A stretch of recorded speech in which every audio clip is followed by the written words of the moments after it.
normal, Nigel, can I just do a sweep of the injuries and who you might have back? Who's going to be back? Same group as the last weekend. No, Stephen Kingsley. Stephen Kingsley won't play. He's still feeling his hip a little bit. So we were hopeful he was going to be available, but he's not trained today, so that'll rule him out for the weekend. One of the big situations will be Angus MacDonald, so I'll highlight that one now. I highlighted before that Angus has had a calf issue. Well, obviously a lot more. He's been with the medical team, a lot more further investigation in that, and Angus actually got a DVT, so deep vein thrombosis. So he's under medication for that, and that effectively he'll be on medication until March. So that effectively rules him out, and then he'll get reviewed again from there. So there's a situation with Angus. So he can't play until March? Well, yeah, he's got medication now. I did say Angus MacDonald, didn't I? Yeah. So he's on medication, so that'll all be well, that all settles down, but he's on that till March, so that effectively rules him out until then, and obviously then we'll review the situation. Because just going back in my mind, Angus had similar issues with, he had a blood clot way back when he was a youngster at Reading, didn't he? Well, as I said, from our point of view, we've got really good medical staff here. He came in with a calf issue that was picked up. Obviously the diagnosis is that, and he's on the course of treatment, and he's been with the medical team, and he'll stay with the medical team on his medication until March, and obviously we'll review the situation then. How's he taking it? It must be tough, though. It is tough. It's tough for everybody. Obviously we've sat down with him. As I said, we've got the medical team really good here. We've sat down, a lot of investigations gone on, because you want to get the right course of treatment for him. New Adicko played for the 23s last week and came off early. No, yeah, he's tweaked his hamstring a little bit. He'll be back on the grass next week, but he's ruled him out for the weekend. So that's a shame, because obviously I wanted New to get a game. We needed a game. Yeah. So it's very, very minor. But he just felt something, so he's come off. Obviously he's been scanned. It's very, very minor. He'll be out on the grass, and all being well, he'd be involved again next week. But it's a shame for him, because as I say, I wanted him to. It was important that he got a game of football. Going back a few weeks, you said Evandro will go out for a few weeks. Is there any chance for this weekend? No. Or is it after the no, it should be after the international weekend. Where say the medical team are. He's been out on the grass. He's been doing really well. So he won't play this weekend. As I said, from my point of view, the squad that performed ever so well last week at West Bromwich Albion will go again this weekend. I mentioned the 23s. I've got to ask you about Dave Milinkovic getting sent off. What were the reasons for that, and how disappointing is it? Well, he's got sent off for violent conduct. Right. So it's very, choose your words sensibly. Obviously, it's not something that you want. So it's tough on the youngsters as well, going down to 10 men. You know what I mean? As I said, it's violent conduct. That gets dealt with by the football club. He obviously can't play for the 23s for the next 3 games. But obviously he needed a game of football. So it's very frustrating that he's been sent off for violent conduct. And that's it. He's dealt with accordingly with the football club. And we go from there. Has he been fined? Yeah, you get fined, you get sent off. Yeah. I just meant internally by the football club. Yeah. Right. Have you been disappointed with his attitude? Is it an attitude thing with David? Listen, it's always challenging when a new player comes to a football club. And I've always found over the years sometimes it's even more challenging when a player's maybe not English based or playing in the division that he's come from. So David needs a period of settling in. It's been challenging for him. He's just got to keep working hard, and you keep working hard, things will turn out right. Have you sat him down since the red card? He was out on the training ground this morning.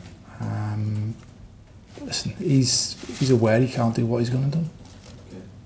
But you can get over this problem, can you? It's not going to last with you. You're not going to put him on the naughty step forever and a day. I give everybody opportunities. You just come and graft and work hard for the team. The team's the most important thing.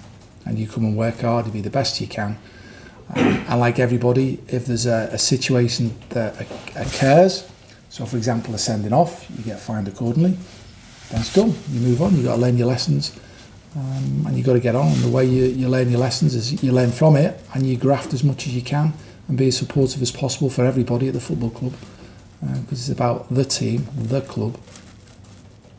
On better news, back-to-back wins, do you feel like you've struck the right formula as Hull City manager? We've put the ball in the back of the net and we've kept it out the other end.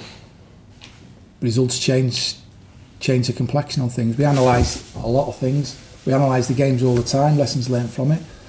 I've highlighted we've got a group of players who are working extremely hard for each other. And I've highlighted for several games before the previous two, it's been fine margins. We've been creating chances, and even throughout the whole of the season, maybe early on in the season, we were creating a lot of chances, didn't put them away, getting punished with a couple of individual mistakes. People look at the results. But let's just be really positive about the last two results, the last two clean sheets, the last two performances.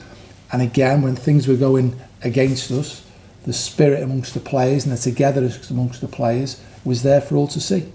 And, you know, just reward for all the hard graft that the players have been putting in and the staff to support the players, and that togetherness and that team ethos has put us in a position to win the last two games.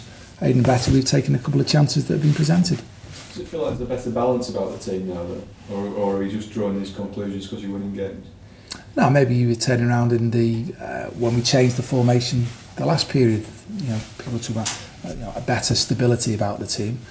Listen, we are doing everything we can to put ourselves in a position, one, to go and win games of football to keep this football club in the division, and two, give the supporters something to cheer about and enjoy coming down to travel the length and breadth of the country to watch them, and come to the KCOM to go and watch them. The atmosphere again was good in the stadium. That's what we want. And all we can do is control and affect how hard the players work at the training ground. And again, we've hired, all the players are well aware of that. It's about the team, and you've got to graft. And so, you know, the harder we keep doing that, I'd like to think the more opportunities we'll get to keeping clean sheets and winning games of football. Just to pick out one individual I thought did very well last week, Reece Burke. Do you see him as a right back, or do you see him as a centre half? He's coming to play centre half. I think him and Geordie are going to be outstanding for this football club moving forward. Right-footed centre half, left-footed centre half. We looked at the threat of West Bromwich Albion at the weekend. Obviously, Stephen Kingsley going out. You know, we could quite easily have gone and played Todd Kane there. You know, Todd's done really well for us. But I've looked at the size of West Bromwich Albion. Wow, they were a big size. Set plays is a big threat that they possessed. So sometimes you've got to make sure that you can deal with the 30+% of goals come from set plays. So you've got to be able to defend that as well. So for me, I always like to try and make sure we've got 6 markers, 6 big players who can mark at set plays in a team. And we needed more than that at the weekend. So, but Reece did really well. He's a young lad who's growing, he's developing, he's learning. He wants to learn, which is a big message. We've got a lot of players who want to learn, they want to get better. He's a young lad who's growing, taking responsibility and playing in a maybe a different position, a central of a 2, a right of a 3, and a right back position to sit, a right back position to bomb on. You know, he's played in that position that he can only add to his armoury. End of the day, he's got to be a good one-on-one defender. He's got to be a good distributor of the ball. The weekend, obviously, the Birmingham are going to play with Big Jukovic up front. Potentially they get a lot of crosses in.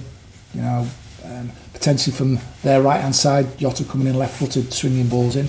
So we're going to have to defend the far post well, because that's where Jukovic pulls onto. So between him and Tommy, they've got to do a good job at the weekend. Would you consider changing it, or you happy with the back 4? Would you go back to a back 3 again? I think you've seen me, I'm quite comfortable. You need to be adaptable. You're looking to do what you can to go and win games of football. And it's kind of like you start off with a plan A, where you believe when you research you've got a chance to go and win a game of football. You have to adapt within the game. Now, the more times you do it, the players will be comfortable if we need to go with 3 at the back, depending on the scoreline or depending on maybe the tactics that the opposition possess or presenting at a particular time. Or the one-on-one duels, maybe we're getting outdone in a one-on-one duel, so you've got to affect that in a way to give yourself a chance to defend well. But likewise, you might be able to affect the opposition by matching up in a one-on-one duel one of the players in a different position, different formation, to see if you can go and affect the game and win it. The principles don't change. No.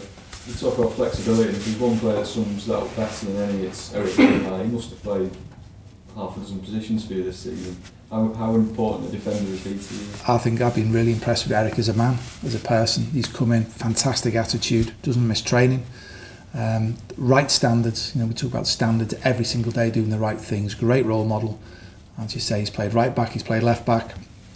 He's played in the wing-back positions and he's played in the left-side centre-half. So he's a good one-on-one defender. I think that's an important thing. He's mature. He's got a calmness about himself. He can, as I say, he can play in a few positions. He knows the game. And he, as I said, for me, his character is spot on.